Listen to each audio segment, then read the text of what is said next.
بەناوی خۆی بەخشندەی میهرەبان بینەران و بیسەرانی خۆشەویستی پەیام لە هەرکوێیەگەن جوانترین سڵاوی ئێمەتان پێشکەش بێ و ئەم کاتە و هەموو کاتێکتان باش خۆم بە خۆشحاڵ و بەختەوەرەزانم لە ئەڵلقەیەکی نوێی بەرنامی باسوخواز بە دیداری ئەوەی عزیز و خۆشەویست شاد بوومەوە لە باسوخواسی ئەمڕۆماندا باز لە ڕنگدانەوەی باوەڕ و ئیمانەکەین لەسەر کەسایەتی و ڕەوشتی موسڵمان لە کۆمەڵگەدا. پێغەمبەری خوا صلی الله علیه و سلم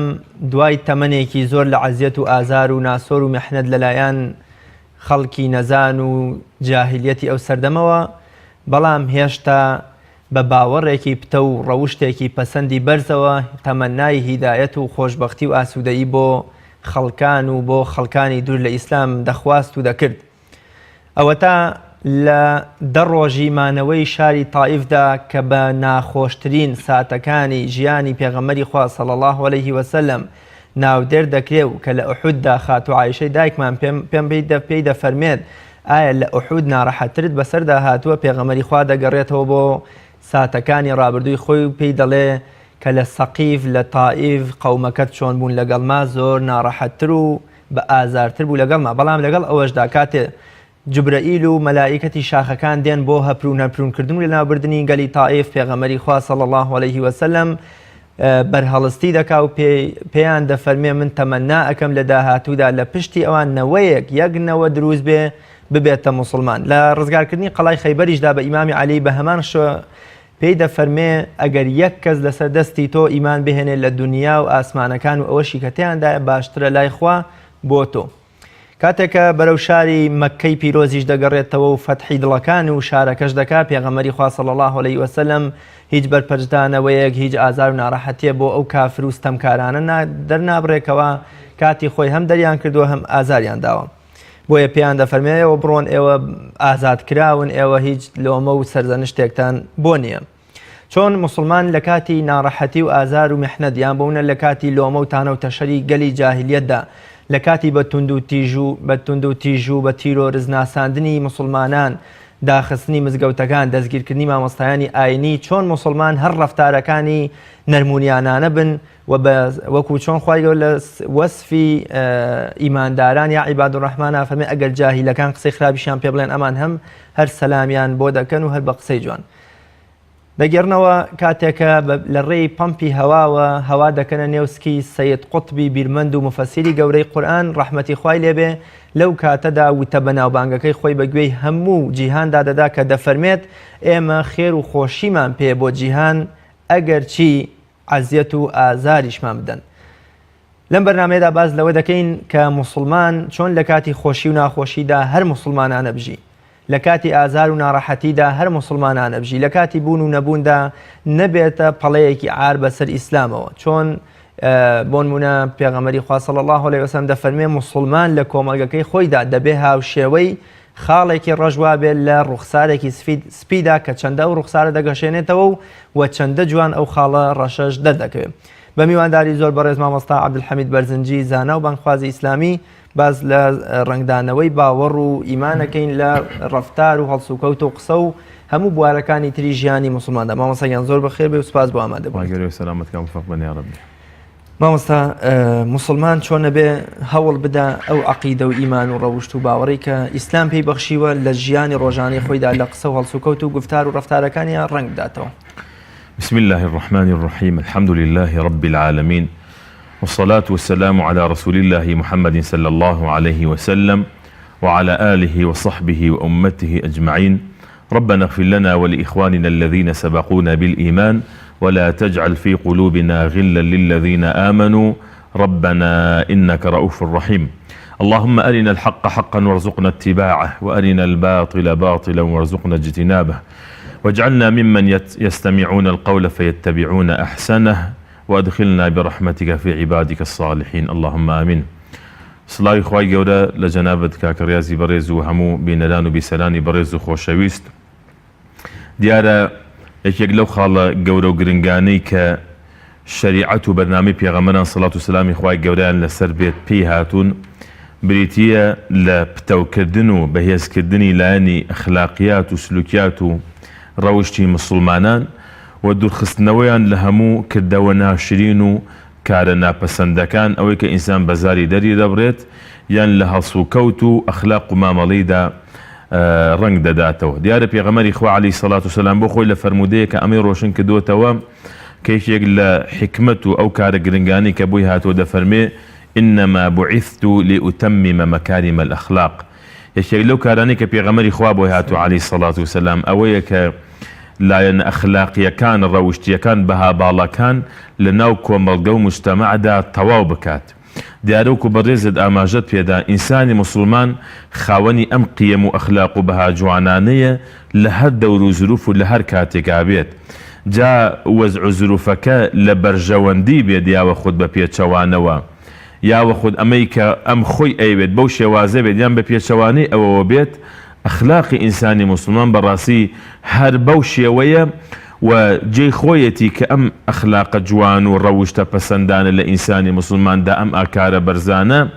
ببنە سیفەتێکی حەقیقی لە ناو ئینساندا. وەکو دەڵێن لوقمانی حەکیم ڕەحمەتی خوا لێ بێ کاتی ئامۆژگاری کوڕەکەی دەکات دەڵێ ئەگەر دەتەوێت ڕفیقێکی باش بۆ خۆت دەستەبەر بکەی ئەوە تاقیب کەرەوە. ئەوش دەڵێ بابەگیان چۆن تاقیب بکەمەوە؟ دەڵێ لە حاڵەتێکا لە حاڵەتێکدا تۆ زلەیەکی لێ بزانە کاتدانەوەی ئەو چۆنە بەرامبەرت. ئایا ئەو کەسە سەنگینە سەلارە دان بە خۆداگرە ڕەوت جوانە زمان پاکە هەمان کەسەکەی جارانە یاوە خود لەگەڵ گۆڕانی هەڵوێستی تۆدا ئەویش دەگۆڕێ و ناخی دەردەکەوێت کە جۆرێکی ترە. لەبەر ئەوە بەڕاستی ئەو پەیامی کە پەیامی پێغەمبەری خوای عەلەیهی سەڵات وسەلام و پەیامی سەرجەم پێغەمبەران بۆ بەگشتی سلامی خوا لەسەر بێت و زانان و بانخوازانیش دوای ئەوە لەسەری بوونەوە جێی خۆیەتی هەموو مسلمانێکیش دەستی پێوە بگرێت ئەوش پابەندبوونە بەو قیەم و بەها جوانانە. هەموو ئەو ئاکارە جوانانەی کە لە ئاینی پیرۆزی ئیسلامدا هانی ئێمەی بۆ دراوە کەوا پێوەی پەیوەست بین دەستی پێوە بگرین لە هەموو حاڵەتێکا لە هەموو زروفێکە لە هەموو شوێنێکە. ئینسانی مسلمان خاوەنی ئەم قیەم و بەها جوانانەیە. جاری وا هەیە نەیارەکانت یا کەسانێک بە جۆرێکی تر مامەڵە لەگەڵا ئەکەن بۆ ئەوەی تۆش بگۆڕێت یاوە خود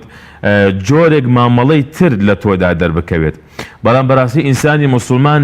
لە هەموو شوێنێکە هەر خاوەنی ئەو بەها جوانانێت چونکە ئێمە شوێنکەوتەی پێغەمبەری خوان عەلەیهی سەڵات وسەلام پێغەمبەری خواش عەلەیهی سەڵات وسەلام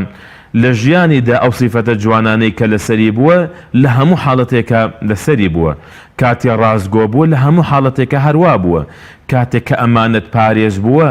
کاتێک کە پێغەمبەری خوا عەلەیهی سەڵات وسەلام لە پێش پێغەمبەرایەتیش ناسراو بەبەوەی کە صادق بووە بەوەی کە ئەمیندار بووە بەوەی کە لە هەموو کەس ڕازگۆتر بووە.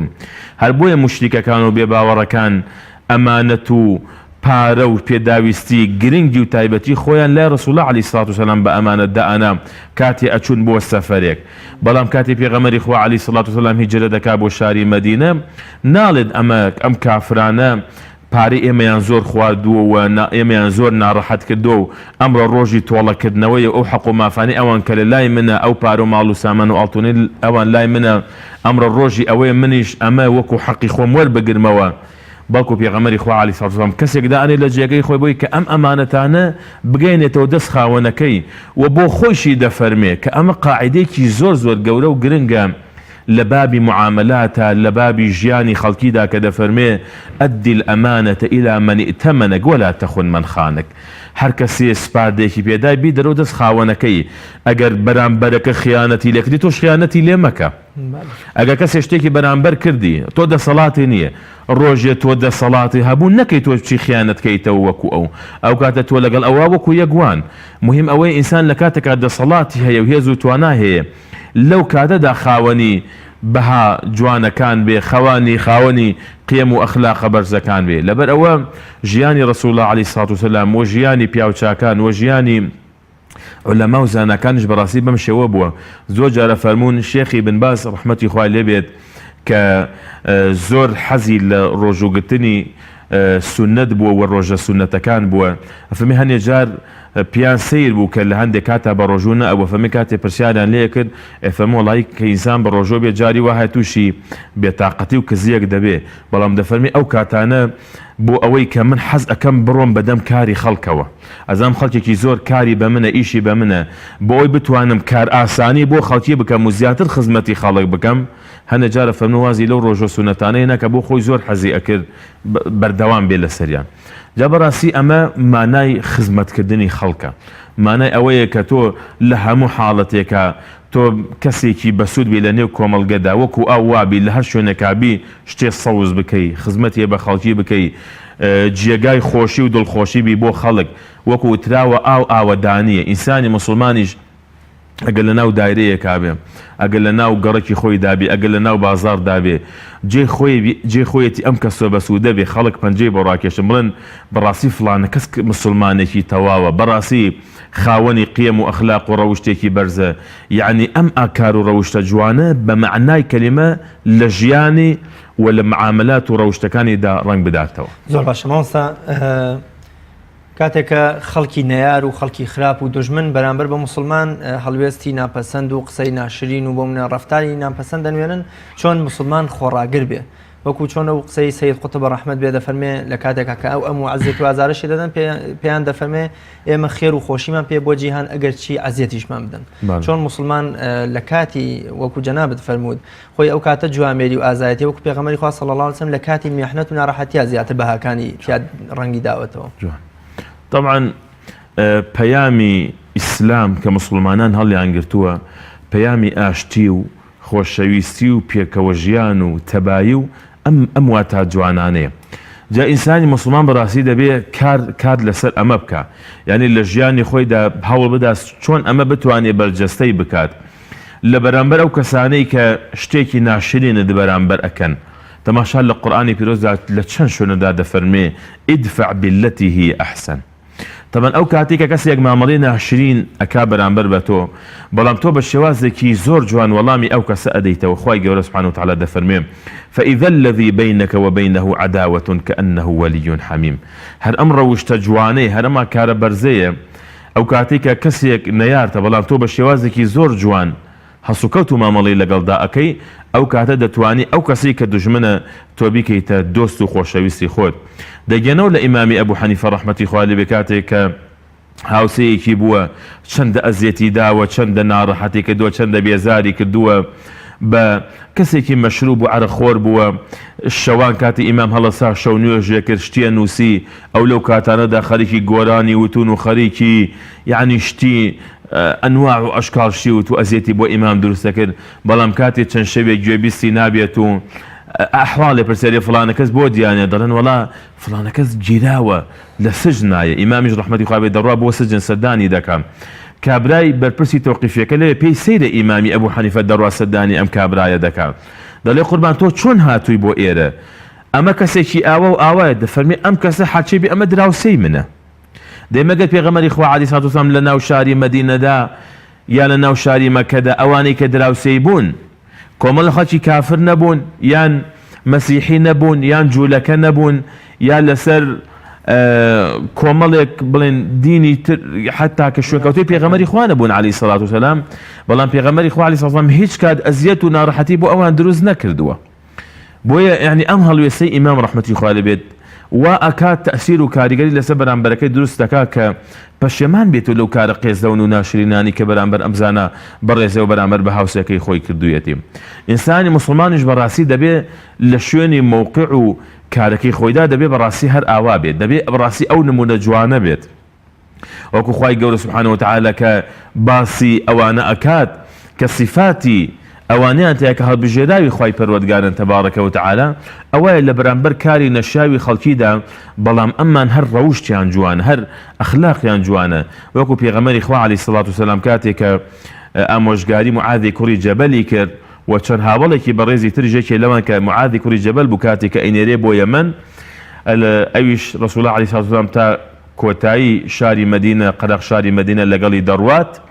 معاذی کوڕی جەبەل خوا لە ڕەش بەسەر وشتەکەی و ڕەسوڵ الله عەلەیهی سەڵاتو وەسەلام بە پێ وردە و دەڕوات معاذ دەفەرمێ ئەی پێغەمبەری خوا عەلەیهی سەڵاتو وەسەلام ناکرێ من بەسەر ئەمەوە بم و تۆش بە پێ بڕێ پێغەمبەر سەڵاتو وەسەلام فەرمێ نەخێر ئەنجا ئەڕوا وردە و دە قسەی بۆکە دوای معاذی کوڕی جەبەل خوا لە ڕەش بێ دەفەرمێ ئەی پێغەمبەری خوا عەلەیهی سەڵاتو وەسەلام لەوانەیە ساڵێکی تر کاتێکی تر من بێمە بۆ شاری مەدینە نەگەم بە خزمەتی تۆ ئایا تۆ لەم کۆتا ئامۆژگاری تۆ بۆ من چییە و تۆ بەچی ئامۆژگاری من ئەەکەی پێغەمەری خوا عەلەیهی سەڵاتو وسەلام سێ ئامۆژگاری ئەکا کە بەڕاستی زۆر گەورە و گرنگە ئەویش کە پێی دەفەرمێ اتق الله حيثما كنت وأتبع السيئة الحسنة تمحوها وخالق الناس بخلق حسن. أم سي خالق زور جرنجا خالي سي همينا بتابك دفمي وخالق الناس ناس كجشجيرة يعني هم خالقي دا قريتو يعني تو أخلاق وروش معمر لقال خالقي دا كأم ناس مسلماني تيايا كسي بيباوري تيايا كسي تيايا لسدينا كاني ترى هم دفرمي تو لقال أمانة دا بخلق حسن كاما أخلاقي جوانا كاما أخلاقي شاكا تو فهمت تو بوشي وازتو ما ملا لقل أو جورك سانبك حتى لسنتي بيغمري إخوة عليه الصلاة والسلام فير ما نكات كسيك كخرابي برام برتو كدو بلام تو لبردتها بي لبرام بري ما قلنا فمي همو جارك جبريل هاتو بولام سي نصيحتي كدوم دائما ايش لو انا فهمتي واعفو عما ظلمك كسي شتێکت بەرامبەر ئەکا دڵت ئەزیێت ئەدا شتێکی ناشێ بەرامکە تۆ ئەفو لێبوردەیتت هەبێ بەرامبەری و دەیفەرموو ئەو دوو کەسەی کە لەسەر شتێک دڵیان لە یەکتر ئەیەشێ دڵەکانیان لە یەکتر ئەتۆرێ دوور ئەکەونەوە ها ناڕەحەتی لە بەینانە ڕوویداوە ئەفەرمێ خەیڕهما الذي يبدأ بالسلام بەخوا چاکترینی ئەو دوانە ئەوەیە کە پێش لەو سەلام لەو ئەکا لبر خاطي خواهي قول سبحانه وتعالى همو إنسانك طول الصدنوة لدلو دروني داهية رنگ إنسان حسكا أجا كسي اشتيكي برامبر بلي دقاتي أو طولي خوي بكاتوا وكو جارو كسي وعلى الله توقسي كم بيبلي من دقسي وبي ألمو اشتيكم برامبر كي الدجار أو برامبر نفسي إنسان حسبه وأكا بەڵام ئاگامان لەو بێ کە ڕەسوڵ الله عەلەیهی سەڵاتو وسەلام ئەمە بە یەکێک لە نیشانەکانی دووڕوو وەسف ئەکا کە ئەفەرمێ کۆمەڵە صفەت هەیە لە هەر ئینسانێکە هەبێ ئەوە کەسی من كان فيه كان منافقا خالصا کە لەم فەرمودەیە چوار خاڵ باسەکە یەکێ لەوانە دەفەرمێ وئیذا خاصەمە فەجەڕە کەسێکە کە لە کاتی کێشە و ناکۆکی و ناڕەحەتی دروست بوونا تەواوی سنوورەکان دەپچڕێنێ کەسێ قسەیەکی پێ ئەڵێ ئەو دە قسەی پێ ئەڵێتەوە زلەیەکی لێ داوە چوار زلەی لێ ئەداتەوە دوور بێ لە ڕۆژە ناتوان شەقێکی تێڵا و چێ دە شەقی تێڵایەتەوە کاکە هەڵەیەکی بەرامبەر کردووە ئەچێ لە فەیسبووکە لە تۆڕە کۆمەڵایەتیەکانە ناوی ئەزڕێنێ لە شاشە و لە تەلەڤیزیۆنەوە یعنی ئەمانە پێغەمبەر صلی الله علیه و سلم صفاتی نیفاق و دووڕووی لە ئینسانە ئەوەیە لە کاتی کێشە و خەسم و ناڕەحەتی ئەو چێ زیاد لە خۆی پێڕائەکێشێ و زۆر زیاتر ئەڵێ بەڵام ئێمە دینەکەمان کە دینی کە خوای گەورە سبحانه وتعالى رسول الله عليه الصلاة والسلام کردووەتە قودۆ پێشەنگ بۆ ئێمە و بە عەمەل لە ژیانی خۆیان بینیومانە ئەوەیە کە ئێمە هەر کەسێکیش خراپەی بەرامبەر بە ئێمە کرد ئەمە عەفو لێبوردەی هەڵبژێرین و بڕیاری خوای گەورەش وایە فەمەن عەفا وەئەصلەحە فەئەجڕه عەلى الله هەر کەسێ عەفو لێبوردەی هەڵبژات ئەوە ئەجرەکەی هەر مەگەر خوا بزانێت چەندە زۆرە ئەجر پاداشی ئەو کەسە لای خوای گەورەیە تەبارەکە وتعالى. زۆر باش مامۆستا لە ژیانی پێغەمبەری خوادا صلی الله علیه و سلم دەیان نمونە بینین لەگەڵ خراپە و ئازار و ناڕەحەتیەکانە پێغەمبەری خوا صلی الله علیه و سلم هەر زەردەخەنە و لێبوردن و بۆ منە بەخشندەیی نواندووە زۆر جار بۆ منە بەرامبەرەکانیشی کێ بوون سەرانی کوفر و بێدینی و ئەوانە بوون ئێمە زۆر جار دۆست و ناسرا و موسڵمان و دراوسەی خۆمان لەوە چێک کەمترین عەزیەتمان بدەن بەڵام زۆرترین کاردانەوە و تۆڵەکردنەوە و قسەوتن ئەو شتانەمانێ بۆچی ئەمە لەگەڵ ئەوەشدا کە نەهێندەی پێغەمبەری خوا صلی الله علیه و سلم باش و ڕێز لێگیرامی لەلایەن خواوە دوژمنەکانیشمان هێندەی دوژمنەکانی ئەو خراپ و لە دین دەرچوون بۆچی ئێمە بەم شێوەیە مامەڵە ئەکەین. طبعا پرسیاریان کرد لە پێغەمبەری خوا عەلەیهی الصلاة والسلام وتیان یا رسول الله صلی الله علیه و سلم ئەهلی بەهەشت کێن أويش لو لام دافعمي كل مخموم القلب صدوق اللسان صدوق اللسان يعني كسيك كهميشة رازقوية وزباني لسر راسي ورازقوية أمانة بكار هنا ويتار أي مخموم القلب تشيه فمي بريتين لدلشي باك كغشو رقو تشينو حسودي وخرابكاري تانية برامبر بمسلمانا آخر أقل إما تماشي جياني رسول الله بكين عليه الصلاة والسلام وجياني خليفة برزكاني وجياني هاولا برزكاني وجياني زانايان رضا ورحمة إخواني بيد أبينين براسي أوان لقلقو تكاني خويان بيشنق بون بو إيما إسيما زور مان هي الله كورا بخوا من ظلم زور خرابة يا أخوة ظلم ليك يا رج نبي كالظلم ليك يتورا حتى مدن ظلم تاق نابيته ولا قالي بەڕاستی دەی ئەگەر ئێمە کاری خۆمان بپێوین بە سونەتی پێغەمبەر صلی الله علیه وسلم بە ئەخلاقیاتی قورئان ئایا ئەمە لەگەڵ ئەخلاقیاتی پێغەمبەر صلی الله علیه وسلم دەگونجێت؟ ئایا دەکرێت ئینسانی مسلمان وابێت؟ دەیخۆ ئێمە قەرار نییە لەگەڵ مەلائیکەت ئێمە مامەڵە بکەین. مەلائیکەتە مەعسوومە تووشی هەڵە و پەڵە و نابێ و لا يعصون الله ما أمرهم ويفعلون ما يؤمرون هەرچی پەروەردگار بێ لە جێبەجێیەکەن و هەرچی خوای گەورە فەرمانیان پێ بکە ئەوان جێبەجێیەکەن. خۆی ئێمە مەلائیکەت نین، کاکە ئێمە ئینسانین. ئینسانیش پڕیەتی لە نیسیان، پڕیەتی لە هەڵە و پەڵە و نوقسانی و کەم و کورتی. ئەی بۆچی ئێمە لە ئایەتەکەی کۆتایی سوورەتی بەقەرە دایمە دەیلێنەوە کە دەڵێن ربنا لا تؤاخذنا إن نسينا أو أخطأنا. ئێمە چەند شتمان لەبیر دەچێت چەند هەڵەش دەکەین. لەبەر ئەوە ئێمە هەڵەمان زۆرە، كل بني آدم خطأ. تۆ لەگەڵ ئینسانە مامەڵە ئەەکەی. ئینسانە بێ بەڕاستی دڵی فراوان بێ لە بەرامبەر خەڵکیدا، لە بەرامبەر هەڵە و کەم و کورتی خەڵکیدا، لە بەرامبەر کەسانێک کەسی وا هەیە بۆ خۆی تەبیعەتی خۆی ڕقە، بۆ خۆی تەبیعەتی خۆی ناخۆشە، قسە و لەگەڵا کاڵی بەردەکێشێ بە بەردە، مامەڵەی ناڕەحەتە. لەون ئەمە هەمومان هەستمان پێکرد بێ یا لە ناو خێزانی خۆتە، یا لە ناو خزمەکانی خۆتە، یا لە ناو بەرو دراوسەیە، یا لە ناو ڕەفیقەکان تا کەسێک هەیە هەروایە. ئیتر سروشتی وایە تۆژە بێ مامەڵەیەکی تایبەتی لەگەڵا بکەیت. ئینسانی وا هەیە زۆر کەس یعنی دڵیان لە یەکتر تۆراوە لەسەر قسەیەک، لەسەر مووقفێ، لەسەر هەڵوێستێ. جا بەڕاستی ئێمەی مسلمان ئەبێت لەمانە زۆر ئاگادار بین. ئێمە خوای گەورە سبحانه وتعالى ناوێکی ناوین کە زۆر گەورە دەفەرمێ هو سماكم المسلمين. خوای گەورە ئێمەی ناو مسلمان. ئەمە بێ شانازیکەن بەم ناوە کە زۆر گەورێ. کەچی جاری وا هەیە تەماشاکەی ناکۆکیەکە لە بینی مسلمانانە دروستە بێت، تەماشاکەی لە تۆڕە کۆمەڵایەتیەکان لە فەیسبوک، تەماشاکەی مسلمانانەکە و نەوێزەی یەکتر شتی نەشی ئەو ناشرین بەرامبەر یەکتر ئەڵێن پۆستی خراپ لەسەر یەکترەکەن ئەگەڕێن بە دوای هەڵە و کەم و کورتی یەکترە. ئەمە ڕاستی ئەخلاقیاتی مسلمان نابێ وابێت. ئەخلاقیاتی مسلمان ئەوەی ئەگەر بەرامبەرەکەشت هەڵەی بەرامبەر کردی، شتی نەشیاوی بەرامبەر کردی، شتێکی بەرامبەر کردی کە لەگەڵ تۆ وا ئەبینی لەگەڵ تۆیان ناگونجێت. بەڵام ئینسانی مسلمان بەڕاستی دەبێت سینە فراوان بێت، دەبێت دڵی کراوە بێت. قالوا سەلامە ڕەحمەتی خوا لێ بێت. تۆ جاری وا هەیە کەسەکە یعنی وەکو باسمان کرد ئوسلوبەکەی خۆی جۆرێکە، نەخێ کەسی وا هەیە هەر بە عینادی واکە، کەسی وا هەیە هەر ئەوێت تووشی بێتاقەتێت کە، ئەوێت تووشی هەڵەیەکت کە.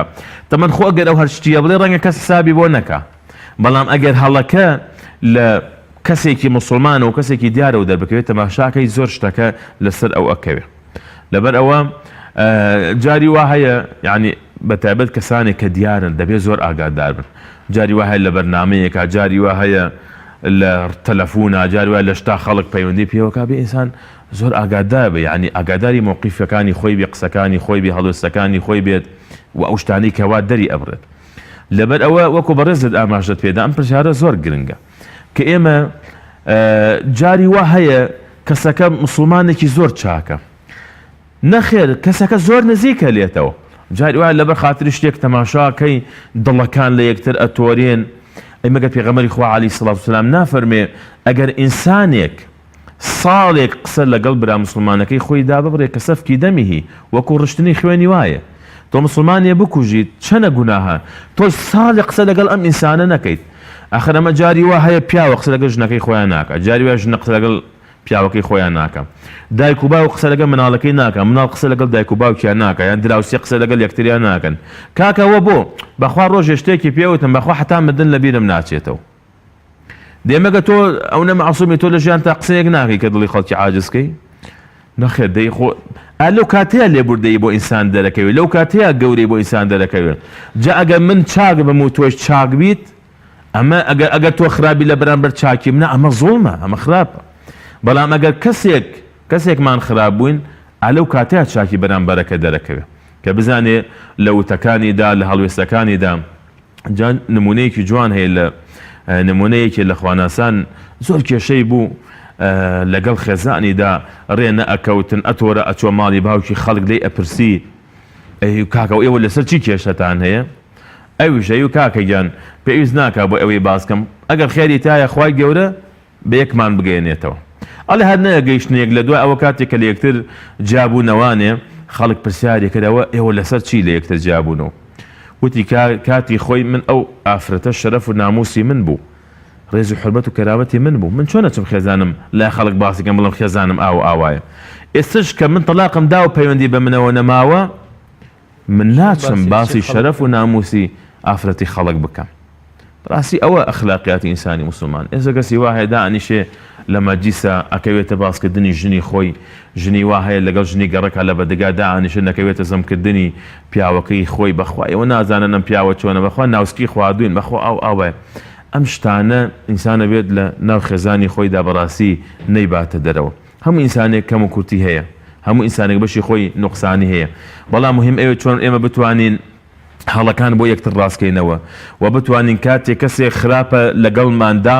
ئێمە چاکەکار بین لە بەرامبەریدا. خوای گەورە ئەم هەموو وەسفەی کە هێناوێتی بۆ چاکەکاران کە دەفەرمێ إن الله لا يضيع أجر المحسنين إن الله لا يضيع أجر من أحسن عملا والله يحب المحسنين إن الله يحب المحسنين. خوای گەورە چاکەکارانی خۆشەوێ، خوای گەورە لەگەڵ چاکەکاراندایە.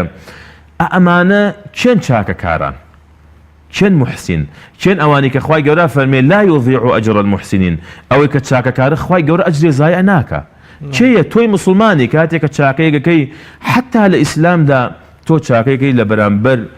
لە بەرامبەر بێزبانێکە، لە بەرامبەر ئاژەڵێکە. پێغەمبەر صلی الله علیه و سلم نافەرمێ هەر کەسێ، یعنی تۆ جاری وا هەیە باڵندەیە، کۆترێکە، چۆلەکەیەکە، چیەکە بێچوەکە لە دایکەکە جاکە تۆ لانێ ئەها دێ بە دەوری ئەو ماڵەیە ئەسوڕێتەوە ئەم باڵندە چی ئەکا. پێغەمبەر صلی الله علیه و سلم فەرمێت ئینسانی وا هەیە بەهۆی کارێکی ئاواوە خوای گەورە لە ڕۆژی قیامەتە لە خۆشەویستەکانی ئەکات و دووری ئەخاتەوە. تۆ جاریوە نابێ بڵێ جا ئەو باڵندەیە چییە یان ئەو ئاژەڵە چییە. ئەها ئێستا ئەوانی کە مسلمانی بڕۆ تەماشاکە لە تۆڕە کۆمەڵایەتیەکان ئەها چۆن ئەزیەتی ئاژەڵەکانە دەن، بڕوانە خەڵک ئەچن ینی بۆ خۆشی خۆیان بۆ پێکەنینی خۆیان ئەچن ئەزیەتی ئەوانە ئەدەن. جا ئەوەی کە ئەوە ئەکا چۆن ئەزیەتی ئینسان نادا، تەماشاکە ئەزیەتی ئینسانەدا بە ئەنواع و ئەشکاڵ. ئەم ئینسانە کە خوای گەورە وەلەقەد کەڕەمنا بەنی ئادەم، خوای گەورە ڕێزی لێگرتووە. سەخەڕ لەکم ما فی السەماوات وما فی الأرض جەمیعا منه هو الذي جعل لكم الأرض ذلولا. لەکم بۆ کێیە؟ بۆ هەمومانە. خوای گەورە سبحانه وتعالى ئەم زەوی خسۆتە خزمەتی مرۆڤایەتیەوە. بەڵام یعنی حتا تۆ کە مسلمانی لە ئیسلامە حرامە بۆت نییە زوڵمکەی لە کەسێ لەبەرەوەی کە کافرە، بۆت نییە زوڵمکەی لە کەسێ لەبەرەوەی کە جوولەکەیە، لەبەرەوەی کە لەسەر دینەکەی تۆ نییە. ئەگەر بۆ ئەو دروست نەبێ بۆ مسلمانێک ئەو لاترێکەوە دروست نییە. مامۆستا بێگومان هەر تاکێک لە کۆمەڵگەدا لە ئەست خۆیەوە بانگێشتکار و بانخوازی خەڵکە بەرەو لای خوای گەورە و بەرەو یەکتاپەرستی خوای گەورە. کاتێ ئەم هاوکێشەی پێچەوانە دەبێتەوە ئێمە بە هەڵسوکەوت و بە قسە و بە ڕەفتار ناشرینەکانمان دەبین بە پەڵەیەکی ئار بە نێوچەوانی ئیسلام و یان بوونە ئیسلام لای خەڵک ناشرینەکەین، وا دەکەین دەبینە بربەستێک لە نێوان خەڵکیدا بەرەوهاتنیان بۆ ئیسلام و لە نێوان ئیسلام و خەڵکیدا. ئەو کاتە ئێمە بۆ منە ئیسلام چۆن سەرزەنشتی ئەم جۆرە کەسانەکە کە بە تەنها بەوەندەی کە نوێژێکیان هەیە لە مزگەوت ئیدی پێیان وایە تر ئەمانە خۆشەویست وەڵبژێراوی خوان و بەندەکانی خوا لە پەیامی خوا ئەتۆلێنن. باە ئێمە پەیامەکەی تۆی خۆشەویست زۆر تەواوە.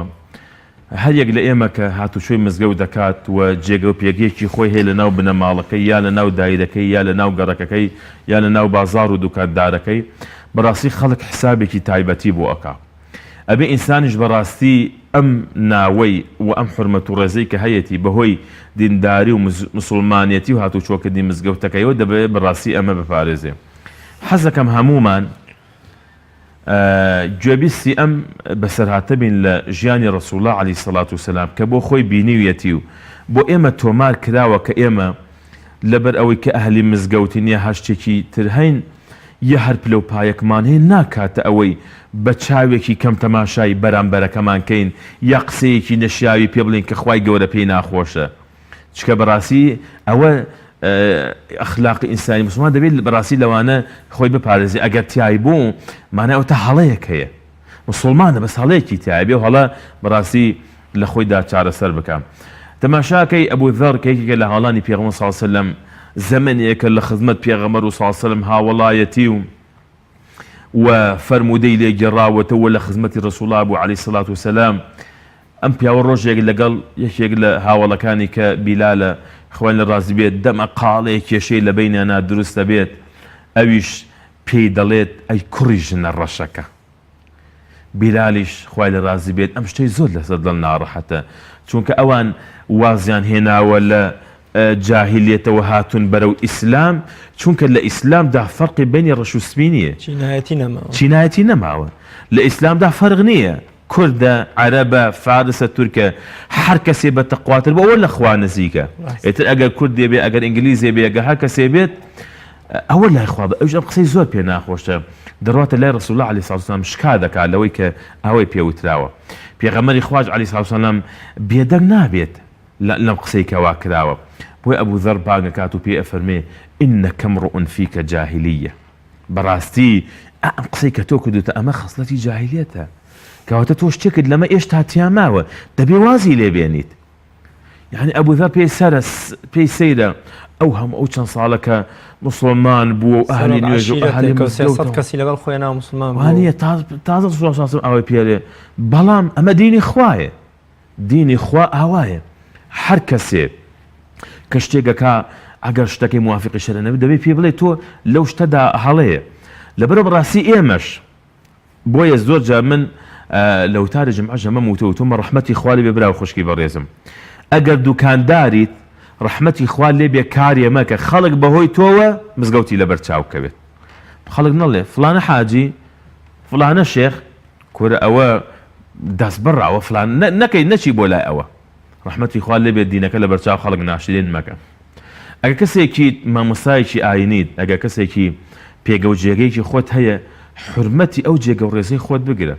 کارێکی وا مەکە خەڵک بڵێ کۆرە وەڵا دیندارێت و مسلمانەتی گەرۆک و فلانە مەلاوابێ من هەر نایکەم هەر کەسێ لە ئێمە هەر کەسێت تۆی بەڕێز لە گەنجێکەوە لە مناڵێکەوە لە گەورەیەکەوە کاکە ئەم ئیسلامە بزانە ئینسان چەند بەڕێز دەکەم مناڵێکە بینی جاری بێ هاتوشۆی مزگەوت دەکەم ئەم مناڵە خوای گەورە ئەوەی ڕێز پێداوە لە ناو خێزانەکەی خۆی لە ناو بنەماڵەکەی خۆی لە ناو گەڕێکی خۆی تەماشاکەی هەموو خۆشیان نەوێ یعنی ڕێزێکی تایبەتی لێگرن ئەڵەن تەماشا ئەو کەسێکە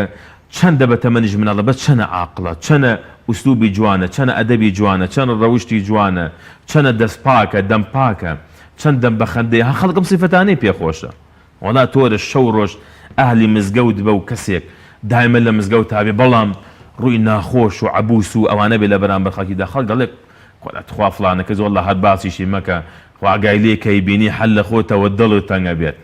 وەڵا برات ئینسان تااقەتی نە لەگەڵ زەلامی وا دانیشە جا پێغەمبەری خوا عەلەیهی سەڵاتو وسەلام فەرموو إن من الناس مفاتيح للخير أفرمي لنا خلقها كسي واهي كليل خير وشاكي مغاليق للشر لحشوين كابيت درقاي الشر دا أخات أو أنا أهلي خير لشوين كداني شي باسي كسي كلا رحمة تعالي بيلا غيبد مكان رحمة تعالي بيتخوى باسي كز مكان بابو خما قلنا عباد نبينا دائما كليل خير أنا مش قاري جوانك قصي شاقك دقا شر وخرابه كان دا أخات خلق برو خرابه وبرو شتي أوانا بروا بەپێچەوانەکەیشی ئەفەرمێ کەسی واش هەیە پەنا بەخوا کلیلی شەڕ و خراپێ هەر دانیشە باسێ بکە باسی یەکێک ئیتر ئەویش دەستەکا بە غەیبەتکردن دەستەکا بە باسکردنی ئەو کەسانە فیتنەی هەڵەگێسێنێ تەماشاکەی کەسی وا هەیە بە قسەیە کە ئەیکا بووکو خەسوویەک لێگەکە دوو برا لێگەکە دوو شەریک لێگەکە دوو ڕەفیق و هاوڵی زۆر خۆشەویست لێگەکە ئیترمە زمانە ئینسانی وایە بەنا بەخوا زمانی وایە جا پێغەمبەر سەڵڵاهو عەلەیهی وسەلەم فەرمێ توبە دەک خۆشبەختی بۆ ئەو کەسەی کە خوای گەورە کردوێتیە کلێلی خێر و چاکە بۆ ناو خێزانەکەی بۆ ناو گەڕەک و شوێنەکەی خۆی بۆ ناو کۆمەڵگاکەی خۆی ئەنی لە هەر شوێنێکا بێ خەڵک پەنجەی بۆ ڕاکێشن بڵێ ئەها فڵانە کەس بەخوا ئینسانێکی چاکە بەخوا ئینسانێکی بەڕێزە بەخوا ئینسان مسلمان نەبێ ئاوا بێت ئەخەڵک ئاوا پەنجەی بۆ ڕاکێشێ خەڵکی واشەیە کورە بڵێ کاکە خۆ بەوە نییە بەخوا نوێژە کاتوێتە مزگە و بەخوا زبانیەوە نەخراپە نەکەی قسەی لا بکەیت بەخوا بە خەڵکی ئەوە نایە ئینسان باز شتێکی لەگەڵا بکە ئەو ئینسانە خۆ بەوە نییە هاتوچۆی مزگەوتە خۆ هاتو شۆکە دەنی مزگە ئەبێ ئینسان ئیسفادە بکە ئەبێ گوێ لە وتارێکەگرێ ئەبێ ئیسفادەی لێ بکە گوێ لە نەسیحەتێکگرێ بێ ئامۆژگاری بکە شتێکی چاک فێرەکرێت ئەبێ بەردەوام بێ لەسەری دوور دەخرێتەوە لە شتێکی خراپە لەم شتە خراپە نابێ ئەو هەر بەردەوام بێ لەسەری ئەگە هەر بەردەوام بوو لەسەری وەکو خەڵکەی لێکە زۆر جاری وەها بینی لە مزگەوتا لە جمعەیە تەماشاکەی ماشەڵڵا بەر ناکەوێ هەمووی قەرەباڵە خەڵک ڕوو ئەکاتە مزگەوت و ئامۆژگاری گوێبیستی ئەبێت بەڵام کاتێک تەماشاکەی لە ژیانی ڕۆژانەی خۆی لەگەڵ خێزانی لەگەڵ مناڵەکانی لەگەڵ هاوسێکانی لەگەڵ ماوکی لەگەڵ براو خوشکی تەماشاکەی بەو شێوەیە نییە ئاخر ناکرێت کە تۆ ئەهلی مزگەوتی قسە لەگەڵ خوشک و برای خۆن نەکەی قسە لەگەڵ خێزانن نەکەی ژن قسە لەگەڵ پیاوی خۆی نەکە ئینسان قسە لەگەڵ هاوسێکانی خۆی نەکە کابرا هەر تووڕابێ تەماشاکەی تەلاق خوا ناچێتە ماڵ باوکی نەخێر ناچێتە ماڵ خەزدوری نەخێر ناچێتە ماڵ ژن براکەی نەخێر جا بەڕاستی ئێستا ئەم بەرنامەیە زۆر گرنگە بۆ ژیانی واقعی یعنی خەڵکی ئێمە زۆر خەڵکە کێشەی ئەهێنێتە لای مامۆستاکان بە زۆرینەی کێشەی تەلاق کاکە گیان بۆچی تەلاقت خواردووە وەڵێ مامۆستا زۆر تووڕە بوو باشە خۆ ئینسان شێت نەبوو لە کاتی خۆشیە تەلاق بخوا هەر لە کاتی ناخۆشیایە دەی لەو ناخۆشیە گرنگە ئەی خوای گەورە نافەرمێت لە بینی ژن و مێردا وەلا تەنسەو الفەضل بەینەکم ڕێز و فەزلی بینی خۆتان لە یاد مەکەن پێغەمبەری خوا فەرمێن سەبرگرتن لە سەدمەی ئولایە ڕەحمەتی خوا لێ بێت ئینسان لەو کاتەیە گرنگە دان بە خۆی دابگرێ کەسی وایە گەورەترین کێشەی هێنێتە لای مامۆستا کاکە ئەمە کەی ڕوویدا وەڵا نصف سەعات یا سەعاتی ئەها یەک دو سەعات خۆ ڕاگەرە بزانە تووشی ئەو هەڵە گەورە نابیت دوای ژەڵی خوای گیان سوپاسی تۆکەم بۆیە لەو لە هەنیشتە هەیەکەوە ئەگەرنەوە کە ئەڵێ شەیطان ئەڵێ لەو کاتێکە ئینسان تووڕە ئەبێ وەکو تۆپێک وایە بەدەست مناڵەوە ها چۆن شووتی لێ ئەدا بەم لاو بە و لا یاری پێ ئەکا ئەڵێم ئینسانیش ئەوایە بەدەست شەیطان و جوێنی پێ ئەدا پەنا بەخۆ تەلاقی پێخوا کفری پێ ئەکا شتی نەشیایی پێ ئەڵێ دوای خەڵک پێ ئەڵێ تۆ واوت ئەڵێ وەڵا کاکە من وام نەوتووە یعنی ئەگاتە حاڵەتی هێوا ئاگای لێ نییەکەوە چی وتووە دەی قسەکە ئێمەش ئەمەیە ئالەو کاتانەیە کە ئینسان تووشی حاڵەتێکی ناڕەحەتی ئەبێتەوە ئەو نمونەی کە تۆی بەڕێز باست کرد یعنی زۆر نمونەیەکی گەورەیە پێغەمبەر صلی الله علیه و سلم ئەو هەموو ناڕەحەتیە بەردەبارانکردن هێشتا لێ کاکە حەچیتان کە بەرامبەرم بیکەن بەس خوا هەواڵ مەدەن بە خەڵکی مەکە کە ئێوە منتان جواب کردووە و ئاواسون ئەوان خێرا جواب بدەن بۆ ئەهلی مەکەڵەن و محەممەد هات ئێمە دەرمان کرد و بەردەبارانمان کرد دوای ئەو کاتێک کە مەلایکەتی شاخەکان دێ پێی ئەڵێ ئەی محەممەد صلی الله علیه و سلم بەس تۆ بڵێ ئەم دوو شاخە ئەهێنمەوە یەک و هەمویان لە ناوە بم بەڵام پێغەمبەری خوا عەلەیهی سڵات و سەلام دەفەرمێ نەخێر من ئومێدم هەیە لە نەوەی ئەمانە خوای گەورە سوبحانە و تەعالا کەسانێک بێنێت کە ئەو نەوەی ئەمانە و ئەو کەسانە کە لەنتەوەی ئەمانن بتوان عیبادەتی خوای گەورە بکەن و خوای گەورە سوبحانە و تەعالا بپەرستن ئەی پێغەمبەر صلی الله علیه و سلم کاتی سەحابەکان یانو دەی پێغەمبەری خوا صلی الله علیه و سلم ئەو بۆ دوعامان ناکەی لەم هەموو تەنگان و نەهامەتی و ناڕەحەتی ڕزگار بین بەڵام پێغەمبەری خوا عەلەیهی سڵات و سلام يحكي نبيا من الأنبياء باسي بودا كدن دي فرمويك يقول بيغمراني خوام قومكي ليانا دا اشكان جانا كت خوين بجاني اهات اخواروا فأدموه او نخوين اويان كدبو ام جاء افش دعاء كدو يفرموه رب اغفر لي قومي فإنهم لا يعلمون برود قالا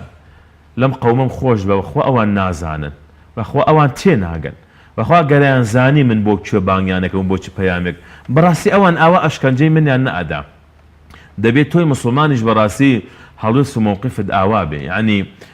شیخ الئیسلام ڕەحمەتی خوا لێ بێ کاتێ کابرایە بوو زۆر دژایەتیەکە زۆر بربەرەکانەیە کرد زۆر ئەزیەت و ناڕەحەتی ئەدا ئەفەرمێ کاتێکە کەسەکە وەفاتی کرد چوون وەکو مژدانە بۆ لای شیخ الئیسلام ڕەحمەتی خوا لێ وتیان ئەوە الحەمدولیلا فڵانە کەسیش مرد و ئیتر نەجات بوو ئیتر فەرمێ شیخ الئیسلام زۆری پێ ناخۆش بوو تووڕە بوو بێتاقەت بوو لەو حاڵەتەی کەوەکو مژدانێک پێی ئەڵێن فەرمێ خێرا چوو بۆ خێزانی خانەوادەی ئەو ماڵەوتی کاکە گیان ئەوە فڵانە کەس مردووە من لە خزمەتانم هەرچێکتان پێویست بوو هەر کارێکتان بووم من لە خزمەتانم چیتانەوێ پێداویستی بۆتان جێبەجێکەم ئەمە هەڵوێستی ئینسانی مسلمان یعنی حتا ئاواتە خواز نەبوو بەو کەسە بەوەی کە نەیاریشی بۆ بڵێ بمرێ بەڵکو دائیمە دوعای خێریان بۆ کرد دوعای چاکەیان بۆ کرد چونکە کەسێک لەسەر خراپە بمرێ کاکە وەک دنیای ڕۆی قیامەتیشی دەڕوات بۆیە پێغەمبەری خوا عەلەیهی سڵات و سەلام کاتێ کە یەکێک لەوانەی کە عەرەقی خواردبوو خەڵک ئیتر بە تاکە نەعەل و بە شتێک پیان ناکێشا و سەرزەنیشتیان نەکرد یەکێک لەوانە وتی ئەخزاکە الله یا ڕەبی خوا بحورمەتیکە پێغەمبەر صلی الله علیه و سلم زۆری پێ ناخۆش بوو فەرمووی بۆ وای پێڵێن لا تعینوا عەلەیهی الشەیطان شەیطان مەکەن بە یارمەتی دەری تۆڵی خوا بحورمەتیکە يعني لري شاغلات دبشي بو رقي خرافه يعني شيطان بي برفيقت كاكو كي او الدعاء ايوه بو براي مسلماني خوتاني مامەسا ئەو بوارانە کامانن کە پێویستە ئیمان و باوەڕی ئێمە تیایانە ڕنگداتەوە بۆ منە زۆر جار مرۆڤ پێی وایە تەنها چوونی بۆ مزگەوت و هێشتنەوەی ڕیش و جلوبەرگێکی ئیسلامی تەرمە کافیە بەوەی کە خەڵک کۆڵێ وەسفی بکەن یامونە خەڵک بە مسلمانێکی باشی بچوێنن بەڵام زۆر جار لە نێو پازدا لە کاتی معاملە لە کاتی تەراز و کێشیا لە کاتی بۆ منە یەکلایەکنەوەی کێشەیەکدایە لە کاتی ئەوەی کە جەنابەت دەفەرمووی کێشەیەکی لەگەڵ خێزان ماڵمناڵ یا دەبێتتر بۆ کۆڵێ هیچ کاردان یا هیچ ڕنگدانەوەیەکی ئیمانەکەی پێوە نابین ئەو بوارانە کامان کە پێویستە مرۆڤی مسلمان هەمیشە ئیمان و عەقیدە و باوەڕەکەی تیانە ڕنگ بداتەوە. مڵێ طبعا گەرێمە تەماشا هەر فقی ئیسلامیش بکەین فقی ئیسلامی دوو بەشە فقی عیبادات و فقی معاملات.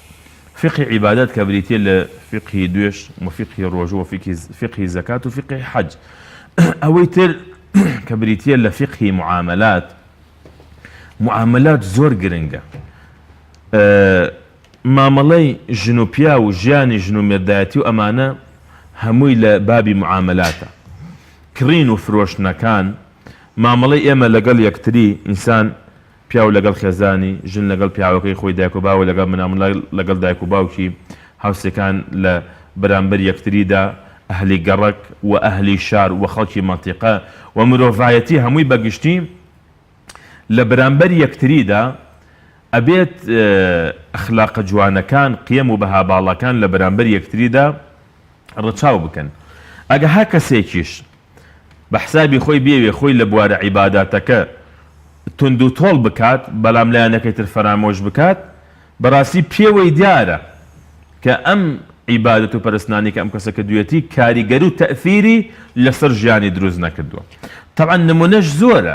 نمونەش زۆرە لەسەر پەیوەستکردنی عیبادەتەکان بە ڕاستکردنەوەی ئەخلاق و خوڕەوشتمان کە ئەمە خاڵێکی زۆر گرنگە. لە دوای شایەتومان هیچ عیبادەتێ نییە بەقەد نوێژ گەورە بێت. ئیسلام 5 ڕوکنە شایەتومان دوای ئەوە نوێش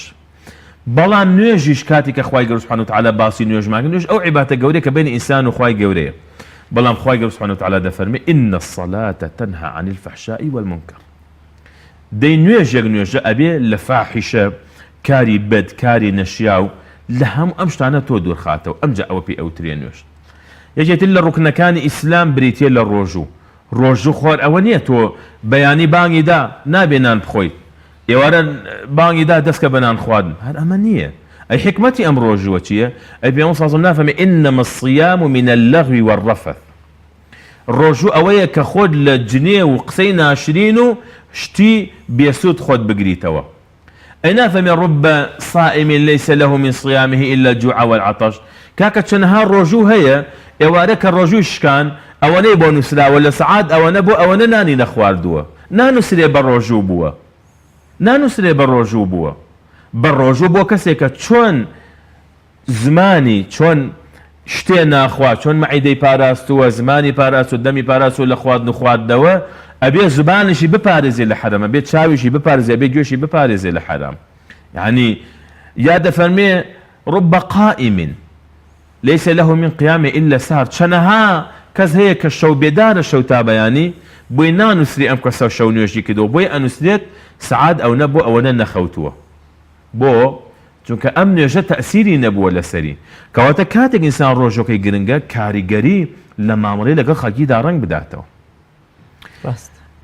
ئەگەر باسی حەج بکەین کە یەکێکی ترە لە ڕوکنەکانی ئیسلام دەفەرمێ فمن فرض فيهن الحج فلا رفث ولا فسوق ولا جدال في الحج. ئەگە چووی بۆ حەج دەمەدەمێمەکە جوێن بە خەڵک مەدە شتی ناشیا و ناشرین مەڵێ لە بەرامبەر خەڵکیدا. يعني ڕۆژ وەکە حەجەکەش کە ئەو عیبادەتە گەورەیە تۆ ئەچی بۆ ماڵەکەی خوا و ئەو هەموو پارەیە سەرفەکەیت بەڵام کاتی خوای گەورە ئەم حەجەت لێ قبوڵەکە کە تۆ زمانی خۆت بپارێزی ئەزیەتی خەڵک نەدەی ناکرێ کاکە گیان تۆ چووی بۆ حەج ئیتر مادەم تۆ بووی بە حاجی ئیتر چی ئەەکەی بیکە کاکە شتی وانییە. یەکێتر لە ڕوکنەکانی ئیسلام بریتیە لە زەکات خذ من أموالهم صدقة تطهرهم. جا زەکات کەی باشە گە تۆ ناخپان نەکاتەوە وتزكيهم بها تزكية هابزانة چەند گرنگە ويعلمهم الكتاب والحكمة ويزكيهم. قرآن هاتووە دەرونی ئینسان پاڵفتە کاتەوە. جا لەبەر ئەوە تۆ قورئان ئەخوێنیت يعني او هم نمونيك هنا من ويا باس القران خواي قلت ان هذا القران يهدي للتي هي اقوم ام قران رنميتو اكا بو تشاكترين ريغا او ريغايك قران رنميتو اكا تشاكترين ريغاك خواي قال سبحانه وتعالى هلي بجادوا لبر او تماشاك لا في غمر اخوا عليه الصلاه والسلام باسي كان فلان افرد تقوم الليل وتصلي وتصوم شو نيجكا بروجو أبيت أو أنا خير أو أنا أكا بلام تؤذي جيرانها بلسانها بس بزباني أزيتي دها وسكاني ده فمن لا خير فيها هي في النار خيري تاني أو كسوالنا أقرأ أي باشا تو نيجكي تو روجو كديتو خيركي أي شون أزيتي دها وسكاني خود دي أي مسلمانتي چية مسلمانتي أول أكرا يعني خلق أجن توي بيني نيزاني تو نيجكي تو أهل مزقوتي تو ما مصايتو چي وچيت بەڵام بە ئەخلاق تا بزانێ ئەم کەسە بڵێن دین و عیبادەت و دینداریەکەت هەڵگرە بۆ قیامەت و ئاکار و ڕەوشت و ئەخلاقەشت بۆ دنیا واتە خەڵک هێندەی لە دنیای پێویستی بە ئاکار و ئەخلاق و ڕەوشت و زمانی پاکی تۆ هەیە هێندە پێویستی بە نوێژ و ڕۆژ و عیبادەتی ئەمە نییە هەر بەو یعنی نمونەیەک بۆ فەرمایشتەی بەڕێزت کەسێک بۆ نمونە بەیانی دێتە ناو بازاڕەوە ئەم کەسە شەو تا بەیانی شەو نوێژی کردووە و بە ڕۆژوشە کاتێکە دێتە بازاڕەوە شەو نوێژەکەی ئەو ڕۆژوەکەی ئەو چی ئیسفادەی بۆ خەڵکو بۆ کۆمەلگا هەیە وەکو معنی لایەنی مامەڵە ئەمە بۆ خۆیەتی بینی خۆی خۆی گەورە زۆر تەواو زۆر چاکەم بەڵام بینی خۆی و خەڵکی کە بریتە لە دەستپاکی بریتە لە دەمپاکی بریتە لە داوێن پاکی بریتە لە ئەخلاق جوانی ئەمە خەڵک چاوەڕێی ئەمە ئەکات یعنی خەڵک لەمەوە تەماشا ئەکات تۆ ئەبینێ تۆ هەڵە سەنگێنە بزانێت تۆ کەسێکی چاکی یاوە خۆت پەنا بەخوا ئەو کەسە عەکسەکەیەتی لەبەرەوە ئینسان دەبێت بە ئەخلاقی و بە ڕەوشتی پەسەندی نیشانی خەڵکی بدات ئەخلاقی بۆ خۆی شاید بێ لەسەر مسلمانەتی و لەسەر دینداری ئەم کەسە بۆیە پێغەمبەری خواش عەلەیهی سەڵات وسەلام و پێغەمبەرانی ترش کە خوای گەورە ناردوونی هاتوون ئەمانەی ئەخلاقیەتەنەی کە لەناو خەڵکا تێک چووە ڕاستی بکەنەوە زەمان هەموو پێغەمبەران کە هاتوون یەکەم دەعوە بانگەوازیان بۆ ئەوە بۆ کە فەرموویان ئەن اعبدوا الله واعبدوا الله ولا تشركوا به شيئا لدواء اويك اخواي قولوا ناسي وما في اخواي قولوا جيبا كرت بيغمرك هاتو فمي ولا تنقصوا المكيال والميزان بيغمر شعيب سلام خسر اني اراكم بخير واني اخاف عليكم عذاب يوم محيط يا قوم اوفوا المكيال والميزان بالقسط ما اقاتا التراز وكان بيت ولا تبخسوا الناس اشياءهم شتي خلق بكم مجن وبشاوي كم تماشاي مكان بيغمرك يترديت ئەبینێ قەومەکەی بەرەو لاڕێیی چوون ئەخلاق و ڕەوشتان بەرەو داڕوخان چووە